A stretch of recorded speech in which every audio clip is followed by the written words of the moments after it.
വയനാട് പുൽപ്പള്ളി ജനവാസ മേഖലയിൽ ഇറങ്ങിയ കടുവയ്ക്കായി തെരച്ചിൽ ഊർജിതമാണ്. RRT സംഘം 56-ലെ കൃഷിയിടത്തിൽ കടുവയ്ക്കായി തെരച്ചിൽ നടത്തുന്നു. ഇന്ന് പുലർച്ചെയും കടുവയെ കണ്ടതായി പ്രദേശവാസികൾ പറഞ്ഞിരുന്നു. ദീപക് മോഹൻ നൽകും വിവരങ്ങൾ. ദീപക്, ഇപ്പോൾ കടുവയെ സ്പോട്ട് ചെയ്യാനായിട്ടുണ്ടോ? കഴിഞ്ഞ ദിവസവും കടുവയുടെ ആക്രമണത്തിൽ വളർത്തുമൃഗങ്ങൾ ഉൾപ്പെടെ ചത്ത പ്രദേശത്ത് തന്നെയല്ലേ തെരച്ചിൽ നടത്തുന്നത്? വിനീത, വയനാട് പുൽപ്പള്ളി 56-ൽ കഴിഞ്ഞ ഒരു മാസത്തിനിടെ നിരവധി തവണ ജനവാസ മേഖലയിൽ കടുവ ഇറങ്ങിയിരുന്നു. ഈ കടുവ കഴിഞ്ഞ ദിവസം ഒരു ബൈക്ക് യാത്രിക്കാരനെ ആക്രമിക്കുകയും ചെയ്തു. മാത്രമല്ല പിന്നീട് പല ആളുകളും പ്രദേശവാസികളിൽ പലരും ഈ കടുവയെ കണ്ടിട്ടുണ്ട്. വനംവകുപ്പ് ജീവനക്കാരെ നാട്ടുകാർ തടഞ്ഞു വയ്ക്കുന്ന ഒരു അവസ്ഥയും ഉണ്ടായി. അതിനെ തുടർന്നാണ് ഇന്ന് മയക്കുവെടി വയ്ക്കാനുള്ള ഉത്തരവ് ലഭിച്ചതിനെ തുടർന്നുള്ള മയക്കുവെടി സംഘം ഇപ്പോൾ പുൽപ്പള്ളി 56 വനമേഖലയിലും അതുപോലെ തന്നെ കൃഷിയിടങ്ങളിലും തോട്ടം എസ്റ്റേറ്റ് മേഖലകളിലും ഇപ്പോൾ തിരച്ചിൽ നടത്തുന്നത്.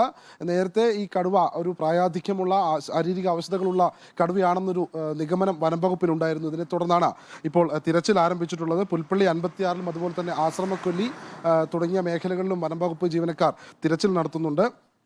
കഴിഞ്ഞ 2 ദിവസങ്ങൾക്ക് മുൻപ് പ്രദേശത്തെ